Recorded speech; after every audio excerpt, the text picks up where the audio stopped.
Welcome back to the panel session and back to you, Kevin. Thank you. Thank you, and we are back. Welcome to Challenges, Shifts, and Trends. Don't forget to type your questions in the Q&A box for the panel at any point throughout the session. And now over to Robin McLoughlin from White & Chase to introduce the panel. Thank you, Kevin. I'm so happy to be here with all of you today. We have an exciting group of panelists ready to share some tips and tricks with everybody. So let's jump in. Let's do some intros. We're going to do some exciting Q&A, have a really interesting discussion, and then leave some time for Q&A for you guys at the end of the session in case you want to ask some questions. So maybe Fergus, we'll start with you. Can you introduce yourself? Where are you in the world? And the 10,000-foot view of what you do for a living. Okay, hi everybody. It's Fergus here calling from Amsterdam, the Netherlands. It's an Irish name, but I'm based in Amsterdam. And I'm Chief Commercial Officer for Screen Dragon. And that's a marketing workflow management software platform. And our clients are everywhere. They're global. And they're predominantly agencies, in-house agencies, and marketing operations for typically big brands. So that's me.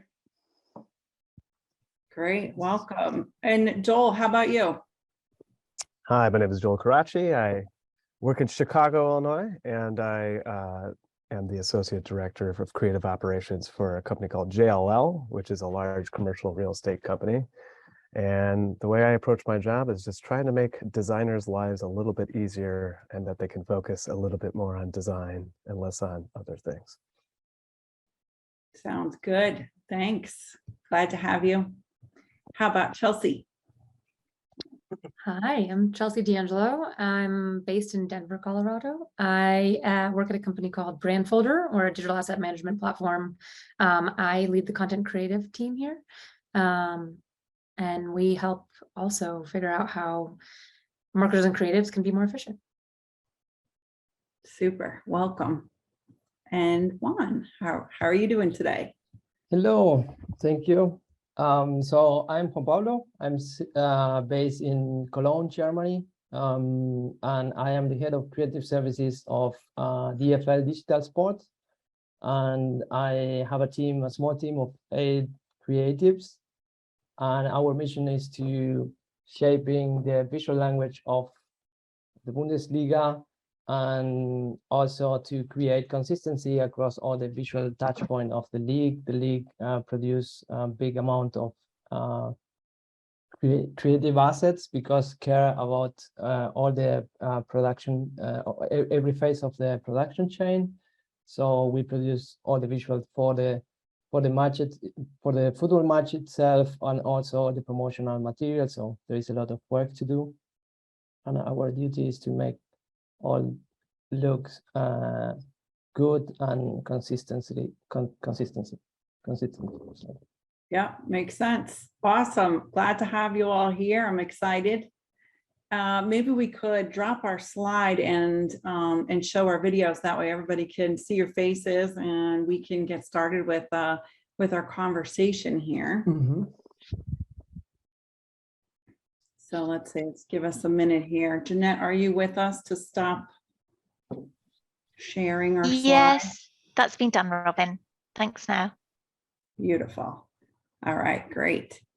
And let me get started here. We see everybody. Beautiful.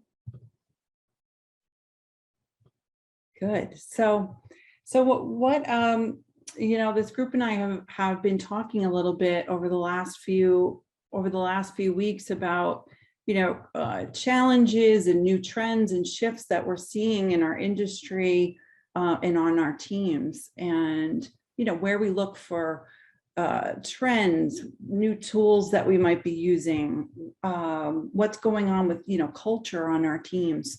So let's dive in a little bit here. You guys shared some interesting info with me that I think would resonate with this audience. So I'm going to just jump around a little bit and kind of throw some questions at you based on some information that you shared with me on your companies and the staff that you work with. So, first off, as far as, looking for new tools and trends, Chelsea, you mentioned an interesting book. Joel mentioned social media. Fergus mentioned, working across different companies, giving him different insights. The answers are kind of across the board. So maybe Joel, I'll start with you on, new tools and trends. Where do you go? Where do you start looking for inspiration? Well, occasionally when it comes to finding new tools, I think actually, weirdly, social media is actually useful in that I have been accurately targeted by some good ads of some excellent tools that I have ended up actually using. And kind of for general trends and like work trends, I mean, a very good news magazine is a great way to grab some of that information, like The Atlantic or The Economist. There's some wonderful writers discussing work trends and workflow.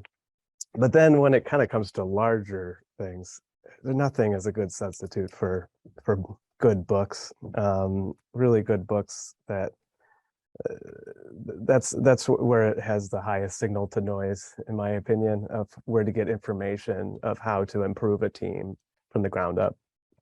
And some of the books I think are really good, useful for this audience would be some of the books by Cal Newport. I think the book Deep Work and A World Without Email, I think are really good starting points to kind of think about workflow versus work execution and how to make that work for a team. And how to move from there. A World Without Email. Some of us remember. We can return. We could. Chelsea, how about you? Because you also mentioned a particular book that has inspired your thinking. Yeah. In terms of kind of how I'm particularly interested, and I'm sure a lot of other creative operations folks are, you're dealing with a lot of creatives, and I think there's a lot of ways that creative brains work, and always trying to harness that creativity and push out the best result. And so I read this book a while back called Creativity Inc. I mean, it's by Ed Catmull, who was a computer scientist that founded Pixar and then became the president of Walt Disney Studios. And so obviously huge speaker right there. But he goes into the story about how he envisioned computer science being able to map with creativity and storytelling in the very, very early days when everyone was just drawing everything. And kind of that Steve Jobs story and how they then at Pixar and then eventually at Walt Disney, how the rules they have for having all of these incredibly creative people in one room and putting kind of the constructs in place to be able to harness that creativity toward a good outcome and toward something that's really, truly great, a great product. And obviously they nailed it. So that one was a really interesting read for me and would highly recommend for anyone in the industry. I think even if you're not necessarily creative or creative ops too, it's a lot of rules around how do you get the most out of people. And I think it's a really interesting read. That is interesting. And that sort of feeds into a question I had on my mind I'm going to ask you about later too. Mm-hmm. And then Fergus, before we move on, you had a very different take on this because you sort of, sit in a different world than the in-house group on the panel, your peer panelists here. So you were talking to me about, working across different companies has given you insights and inspiration on different tools and trends. Can you talk a little bit about that? Yeah, for sure. Well, I'm a terrible reader, so let's get that one out. Even though my wife owns a bookshop, I'm a terrible reader. But I'm a great listener. So in my position, I'm in a very fortunate position vis-a-vis some of the in-house like Joel or Juan, in that you're working in your own industry, your own sector, whereas I see across, let's say, Screen Dragon's portfolio of maybe 100 clients, but I'd be pitching maybe hundreds in a year. And then I'm going to see all different landscapes, all different marketing technology landscapes. And what will surprise you is it's often not the big corporates that are the most innovative, have the nicest ideas. That's one of the most surprising thing. You actually see some of the best innovation in small to medium sized. I think that comes down to just their agility and how fast they can move and the risks they take. So, you know, go to a bar, seek out the small to medium size and talk and learn and engage, and you will come up with really nice ideas. And I love that, Fergus. I came from the agency world before this too, and I worked with big brands like Home Depot and Target and things like that. But I also worked with really small brands in kind of the early days. And I think that that risk aversion of bigger companies, you strip that down.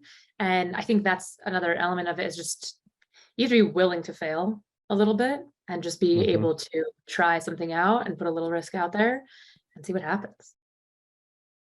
Yeah, and we all know big corps, we're going to get the big security audit up front before you can get going, the MSA and everything. And that will slow it down and slow. So yeah, there's brilliant advantages to working with and being in a small company. Cool. Agree. Good advice. Good advice. Thanks for sharing that.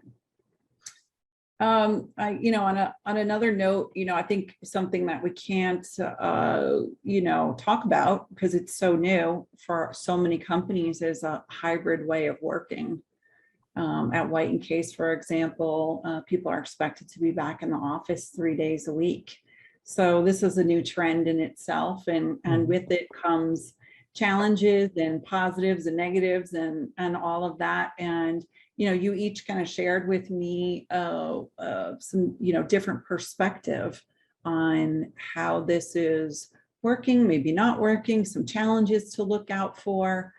Juan, you mentioned, I'm gonna jump over to you. You know, scouting talent across regions is now an easier task than before, and how that's benefiting your team. Maybe that's something you can talk about. Yes, definitely. I think I always look the new trends with an optimistic point of view, and I think one of the positive things that brings the hybrid mode is the possibility to hire people from other regions. For example, our company is based in Cologne, which is not the big city in Germany, and we had the experience after the pandemic and with the new hybrid mode to hire people from other regions, from different parts of Germany, from Berlin or Munich, and we have people working in different cities, and that kind of give us more possibility to get to more talent that maybe we couldn't find here. I think in our example, we are working only with other regions of Germany, but I think there are other companies that are also hiring a different part of the world, and that's open to even more variety and more diversity. And I think to have this diversity inside the creative teams also, it's amazing, because I believe that diversity also brings a lot of innovation and a lot of different point of view to the creative team. So I think that is one of the positive notes of the hybrid mode. I agree with that for sure. Diversity brings innovation. I like that. Yeah. I think that's correct. Yeah. On the other side, I think we have talked about this, that it could be a little bit more complicated to organize the team, because also not having all the team all together in the office, or to establish certain moments where the teams are in the office, that could become a little bit more complicated. But on the positive side, I think, especially for creatives, it's very, very, very important to have freedom and flexibility. And I think I can see it in my team that they are like very happy to have this chance to have more freedom of choice, or when to be in the office and when not. Yes. I've got a bit of a add to that, Robin, because I've got a real sort of personal opinion on this from sort of life experience. I'm 18 years working remote. So I challenge anybody to sort of try and beat that. And it happened by coincidence. I was working in advertising agencies in the Netherlands. When I first came here, I had to look for a job coming from Ireland, didn't speak the Dutch language. So I said, oh, I'll look for a job in an ad agency and become a programmer. Well, I became an account guy. But I did that for a while, and then a friend of mine from Ireland started a company that's now Screen Dragon. But I said, I don't want to move back to Ireland. I've just started a family. So I said, work from home. So 18 years working remote. Before Zoom, before all of this, GoToMeeting actually was the tech. And the one thing I say to young people now, when they're working from home all the time and whatever, is watch out for your social life. Watch out for your life. Because your work is also your life, your colleagues and whatever. You may have mates and friends after university, but coming to Chelsea's point, they all get married, have different lives, go to other countries and whatever. And your work is a part of your social experience. And being at home, like me, for 18 years and whatever, narrows your world. So I would say to anybody listening there, watch out. Hybrid is great, but there are drawbacks to it in just your own enjoyment of living. Good advice, good viewpoint. Yeah, I kind of agree I know, with that. Chelsea, you had you said something interesting to me that sort of resonated when we spoke, and you had a couple of good points to this question. But you mentioned, you know, the flexibility that we now have in a hybrid world, that people are now able to do their best work at the best times of day for them. Can you maybe talk a little bit about that, what that looks like on your team? Yeah, absolutely. And I think what hybrid really comes down to is flexibility, is the idea that we're giving people a little bit more slack to operate in the way that they want to operate. I mean, if you want to go into the office 5 days a week, you can do that in most instances. It's more about if you don't want to, or if you, kind of choose where and when. And I think particularly in this instance for creatives that we're working with a lot, their brains may not operate as well in the morning. Like everyone has kind of an optimal time of day, and their sleep cycles change. And there's another book on sleep that I will recommend, but I think it's fascinating how that operates and how that has an impact on your life and the way you operate and the way you think. Has more impact than you ever could imagine. And so I've worked with a lot of people that, in New York City agency life, which is my former life, a lot of the creatives started a lot later than you might expect an average, but they worked a lot later too. And in New York, that was kind of okay because city that never sleeps, everyone kind of just got used to it. But, I had someone that, a video editor who was really brilliant, but he would do his best work around midnight. Like I would see him dropping me links around midnight, 1 a.m. And that was just when he thrived. And so he slept in the morning, and I was like, that's fine. You're going to deliver. So when I walk into the office, you'll have these deliverables for me. Like you have to communicate that kind of thing. You have to figure out a system that works. But I love the idea that I can allow someone that flexibility and that leeway to be able to do their best work in the way that they will thrive. And so the flip of that is like a creative who does that. That's one thing.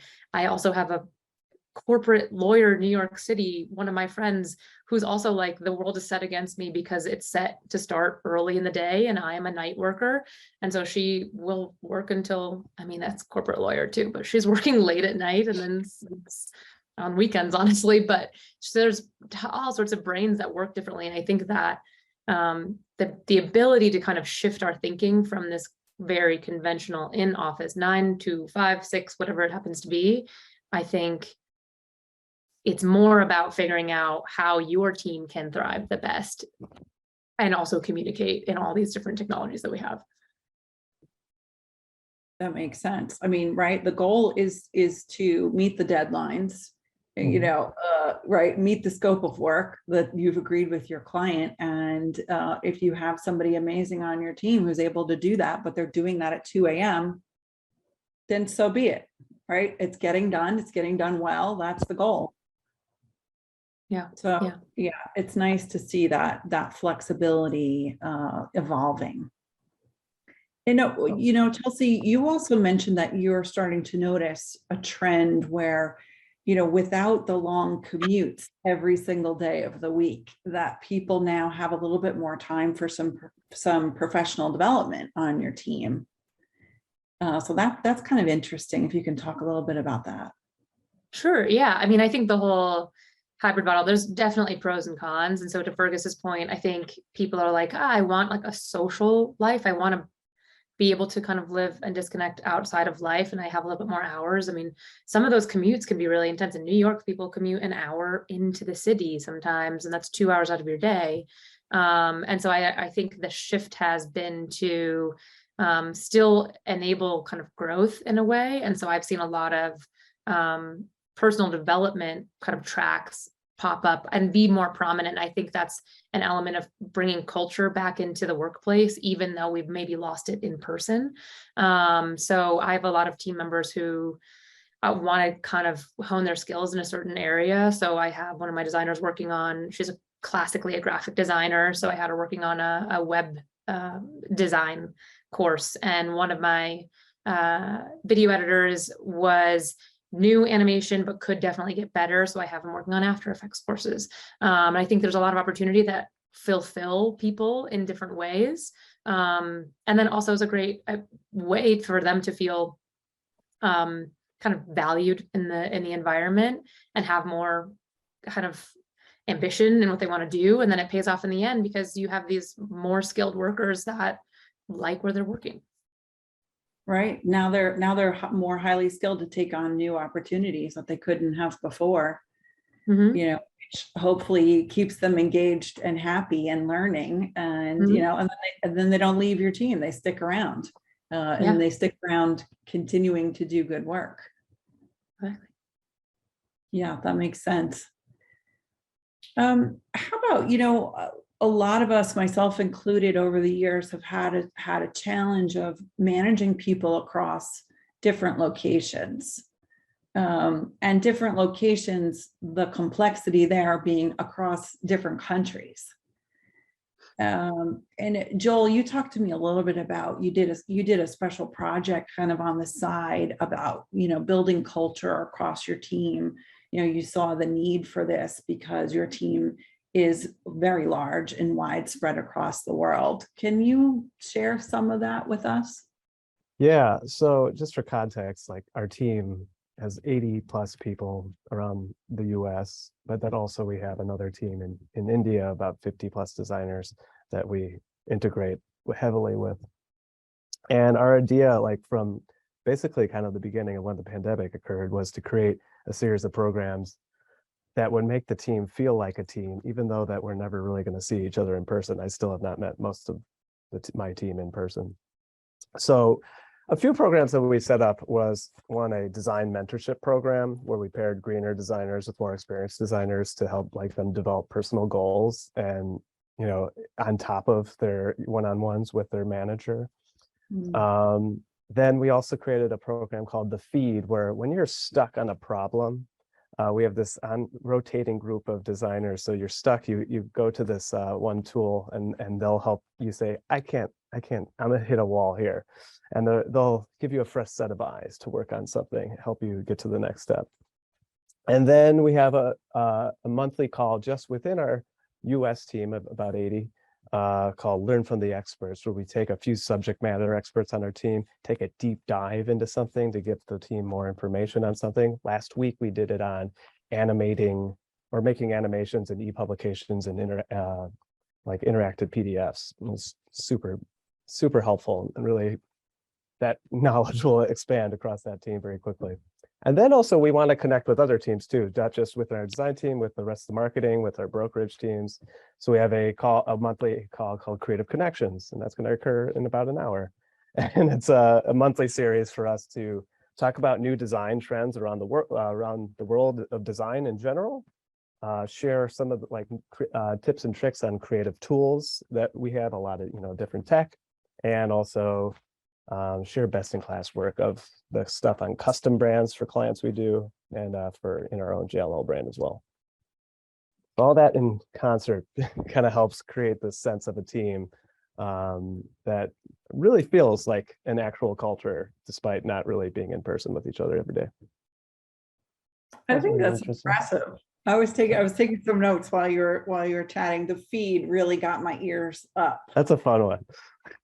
All right, so can you tell us like can you do like a slightly deeper dive on the feed? Like, so we're Sure. working on a strategic design project and we're stuck, we're up against a wall, we're sort of run out of, we've already shared 15,000 different photos to depict this particular story, but it's like, it's not working. So what do I do?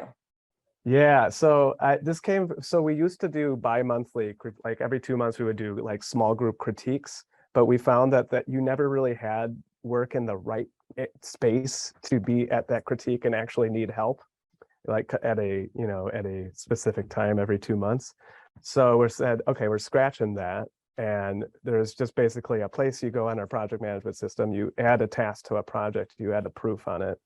And it alerts this rotating team of 2 or 3 designers who people sign up for this, and they see it and they go in and they say, okay, this is great. And then they connect with that person, give them a little bit of information of like, why don't you try this? I'm seeing this. And I think that's very powerful. I mean, they could always do this with their own art director as well, but it's also very powerful just to get that peer review, get other people's minds on a problem. And it's been a great success for our team. I love that. That's really smart. And I love it because I mean, as creatives, you get kind of writer's block a lot. All the And time. sometimes sometimes it just isn't working and I don't know why. And you're kind of like, huh, I just would love someone to just bounce this idea off of. Right. I mean, you could keep banging your head against the wall for many hours, but designing is really more about solving problems, right? It's not necessarily about you clicking things on a mouse and putting shapes together. It's really just, what problem am I solving and how can I solve it? And sometimes just an extra set of eyes at the right moment can really take you over the edge. Excellent advice. Thank you for sharing that. Juan, I want to jump over to you because you have some interesting insights on a new emerging trend, such as using an AI tool, Yes. and how that can help you with presenting mood boards. Can you share some of that with us? Yes. So I think one of the probably one of the biggest trends right now is the use of the AI models to create stuff, so to enhance creativity, let's say. At the beginning of this year, there were many text to image AI models that were released from many companies. I think they have become very popular for the creative community. Also, there is a lot of controversy about that. We probably will not have the time to address. I have been testing some of those models. The results, from my point of view, they are really exciting and a little bit scaring at the same time. And I think those AI models can definitely, they are not going to replace a creative person because they need a lot of human thinking and human working behind them. But I think they can be used to create mood boards, or to do fast prototyping, or to do like to enhance the creative process, especially at the beginning, when they are in the briefing process, in between the briefing process and the exploration phase. I think they can become very handy. I definitely would like my team to learn more about it. I think it's a technology that is not that much explored, at least not for my team. But we are looking into, and we want to find a place to that technology to work in our process. Yeah, I think since Bundesliga is a league that is always seeking for innovation, I think we are very like caught by the technological trends, and this is one of them. I think there is a big potential on those AI models. Also, AI can be used. So nowadays it's basically used by other software providers to like enhance pictures, to complete pictures, to also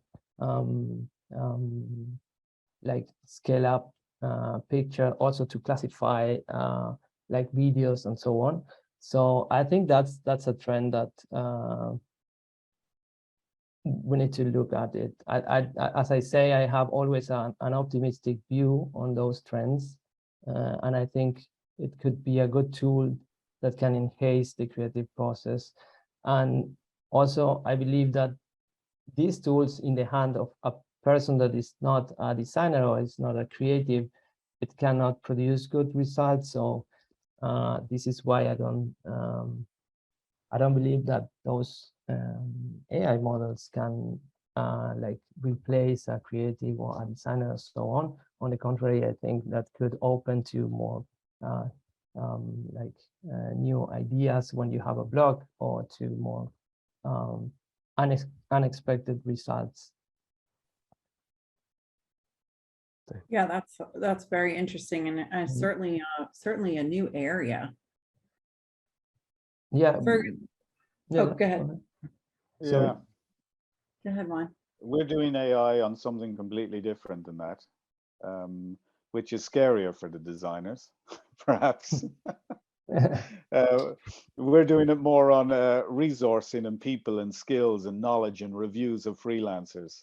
So our view on that is looking at optimization of talent based on brief data, past performance, freelancer reviews, all of that. So that is it is a really exciting area to say, you know, you create a brief, you say, okay, here are the key things we want achieved, maybe an idea of a talent, and then say, suggest a team, but also include my whole pool of freelancers that we've used in the past, and see who's available, what are the reviews like based on the brief, and pull all that data in, and then come with a talent profiles that you can just apply to your project. So AI there, you know, can be a real time saver, but it'll be a cultural thing, because, you know, in order to do that properly, you're going to have to get perhaps feedback, qualitative feedback on contractors, freelancers, your own people.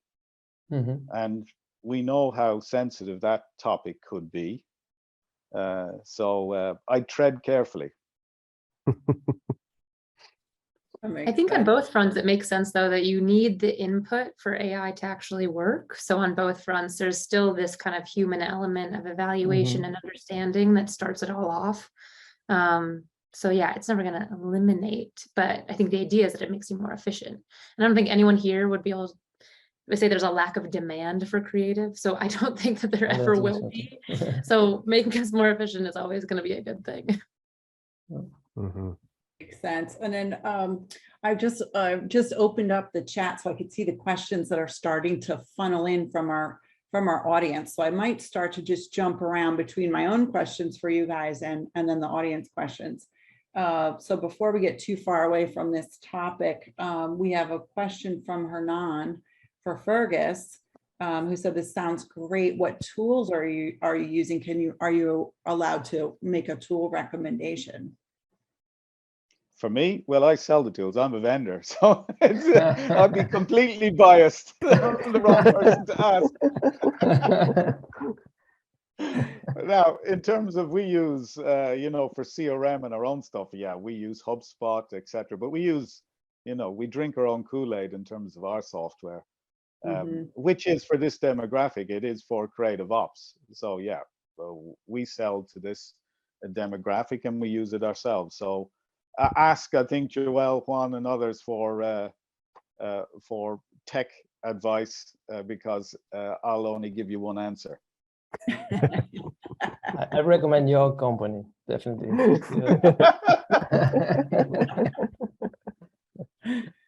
All right, guys. Well, make sure you connect with Fergus on LinkedIn and get a little bit more detail on his offering.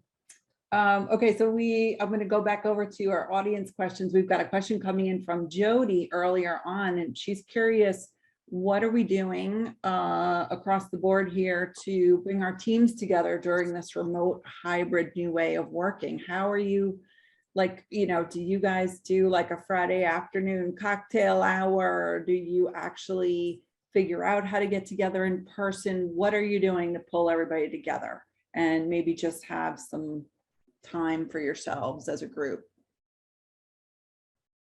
The Irish And don't like drinking, so we banned Friday afternoon drinks. It's too dangerous. too dangerous. Yeah. Yeah, I kind of, there's something I really hate about on-screen happy hours, which I would not recommend. I think it's more creating programs with your team. If you have people in the local area having a happy hour, great. That's excellent. Right, But right. I would not recommend that as your main culture building exercise. Yeah, I agree with you. I kind of feel like it's very 2020, 2021, and we all sort of have moved past that. But I think the question is, well, what is it now? What does it look like now? If we're not doing cocktail hour on, you know, Friday at 4 o'clock, what are we doing? Or are we now doing nothing? It's very difficult. It's what I said earlier about that life has changed, and in some cases not for the good. That serendipity of going for lunch and going out for a beer after work and getting to know a different side of your colleague, that isn't there. And that it isn't there as often. Like for this year, we're going to fly people in for Christmas parties and things like that.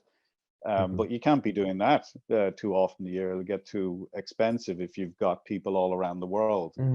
So you do those events, but how do you make it more frequent and more normal?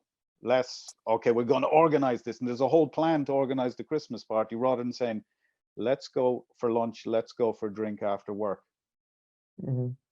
Yeah, some of our smaller teams, they set like up kind of monthlies where they're kind of not talking about work per se, but they like maybe will watch an inspirational TED talk and then discuss it, or they'll have like a round table on topics, or they'll have someone on the team just presenting something they really love doing outside of the team. Gives a very kind of humanizes everybody to each other, but it works best in small groups, I think, like less than 10. Or less than 10 or 15. Yeah, we Table actually quizzes are great. Sorry, Juan, go ahead. Yeah, no, I was catching on what Joel said. We are a small team, and actually we are doing something similar. We always meet in a cafe or something outside of the office to talk about a specific, usually it's about a specific topic that we want to treat, but it's not the day-to-day business, and then we go into a relaxed place to talk about those topics. But our hybrid system also in Bundesliga is that we can choose when to go to the office, but we also have some mandatory meetings that we all need to attend in the office. So that creates that there are like at least 2 or 3 points during the week where we meet all together to talk or discuss certain topics. So that helps to somehow keep the company culture. That makes sense. One thing that's quite funny, Robin, for us is table quizzes, both physical and virtual, but mixing up teams, developers with creatives with account, and you get a whole weird dynamic in left brain, right brain answers. Yeah. That's fun. And it surprises me every time which team wins. I never think they're going to win, and they end up winning. And we mix it up. We mix up, normal questions, but also questions, you know, of about the company and the fun that happens in the company, and who's remembered the weird things that happen over the year. That's neat. I like that. Sounds like That's fun. nice.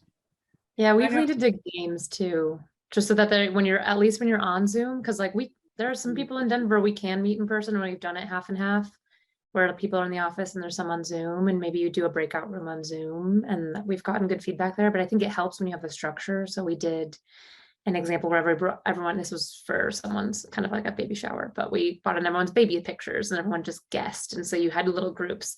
I do think that there's a kind of, if you can hear the theme, a law of diminishing returns when it comes to these types of meetings, and it happens in person too when you have too many people. So I think breaking things out, and to what Fergus said, just rotating people can be really useful in terms of just sometimes you have to do Zoom, and that's going to be the reality of it. But a little bit of like a prompt to the quiz idea or games, and then keeping the group so that it's not so intimidating, no one wants to say anything. Yeah. Right. Something I could share that we got really good feedback on. It was very enjoyable that we did at White and Case late last year for a holiday global group meeting. Is we set up a virtual tour of the MoMA in Manhattan.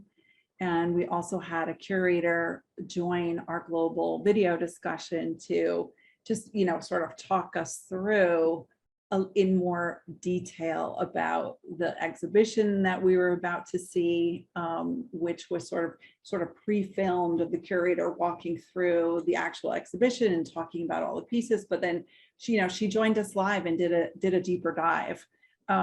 So that went over really well. I don't know if the MoMA is still doing that, but maybe something to look into for this holiday season if you want to do something special for your teams that you could do virtually together. It's a neat idea. What about let's talk about metrics a little bit. I feel like metrics, it's all we hear about these days. So how are we using metrics to guide our decision making these days? I think is something many of us are still trying to figure out how to do. Some of us are doing it well. Joel and Chelsea, both of you had mentioned to me previously that this is on your radar and it is something that's driving your decision making. If either of you want to jump in and talk about it. Yeah, I'll start. Chelsea, you could take off after me. Through our project management system, if you design it well, design the workflow well, you can grab a lot of data along the way. And from that can come a million reports and dashboards to give data to the leadership of your marketing team or whomever of this is where we're getting all our work. And this, this is the breakdown of work, how we get it by business line, from market location, from country, region, from these stakeholders, break it down by hours, or by number of tasks. And from that really drives a lot of conversations of like, we're seeing more trend of work in this region, we need to staff up this team. Or we need to move resources from this team to this team. And it's been a very powerful tool for us to basically come to the leadership and say, we need 3 designers here or 2 designers here. Because without that data, they can't really see you can't just, it's harder to make the case to hire someone when you're just like, yeah, they're really busy and it's really difficult right now. So that is absolutely essential and something that I think is it's not easy to do, but if you build into your system, it becomes an automatic and it just runs in the background. That makes sense. And Chelsea, how about you? Yeah, I think it's, twofold. When we're primarily working with marketers, so obviously understanding the metrics that are coming in all the time is just base case need. But I am going to take a little bit from Fergus.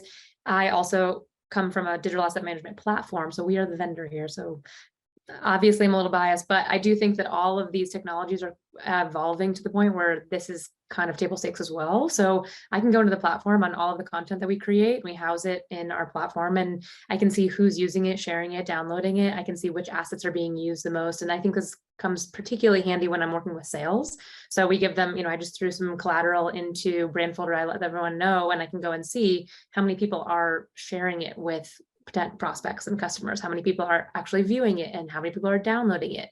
And that's incredibly helpful. So I can see which pieces of collateral are being the most use and being are the most helpful, and we can create more in that direction so that we're not creating kind of willy-nilly or just based on someone has a random ask. Well, we did that last time and no one used it, so let's redirect and figure out something that will work. Yeah, that makes sense. And Fergus, we've got maybe a minute left here. So I'm going to end on you as our last question, as far as, workflow versus resource planning, and, task management. I know you had some thoughts on sort of, managing a dynamic plan through automation. Maybe you can talk us through that pretty quickly. Yeah, there's a lot to cover there. Coming to the last point, the topic about trends and to Chelsea's, what I'm seeing, which is very interesting, and it's, I think, at the cutting edge, is where big, especially CPGs, are going now, is they're talking to vendors like ourselves about listening to performance marketing and automatically triggering workflows to optimize content, to send it back on a loop, to go back online again and continue that loop based on real-time feeds, triggering back into an in-house or another creative to adapt imagery, to adapt taglines, etc. So that's an exciting area of real fast-paced creative ops, which isn't widespread now. I've rarely seen it done very, very well. The point you were getting to, Robin, there was the difference between task management and workflow automation. And in my work across marketing teams, I see a lot of customers will come and say, yeah, we're looking for a task management. And my first question is, do you have anybody to manage the plan, the actual tasks, the input? Because everybody has the template, they give you the template. Nobody has the people to manage the damn task. So you put them in and the dates are never changed and the tasks. So I see it fail again and again and again. So I come to them and say, maybe a simpler system, but a smarter system is better, where actually dynamically, by virtue of a creative uploading the updated file, that creates a new task. It's more real-time task generation rather than let's roll out all the tasks based on the template and do it. That's I think where a lot of gains could be found, is actually more realism in what happens day to day in studios. Highly agree there, Fergus. Any tool is only as good as the workflow as you design for it. And that's the more important element. That's a good point. Guys, thank you so much for all of your insights and great ideas today. We are at the end of our session. We're actually 2 minutes over, so sorry about that, audience. It was great to see you all again. Thank you. And we'll be seeing you around. Take care of yourselves. Thanks. Thank you, See you, everybody. Thanks. Thank you, panel. Just a quick you. closing note to the attendees. Thank you for attending the Festival of Creative Operations 2022. Just a reminder that the session recordings from all of today's events are accessible via the Agenda tab. It's also not too late to catch up with our event sponsors in the Exhibition tab and ask your burning questions to the teams. We're excited for the upcoming Creative Operations event that's happening in Los Angeles on October 25th, and hope to see many of you there. We're also delighted to announce the Henry Stewart Creative Operation events will be returning next year in London in March, New York in May, and Los Angeles back in October. So please check it out at henrystewartsconferences.com for more information to take advantage of the launch offers. And thank you to everyone for joining us today, and to our sponsors for a great event. We look forward to seeing you again soon. Take care.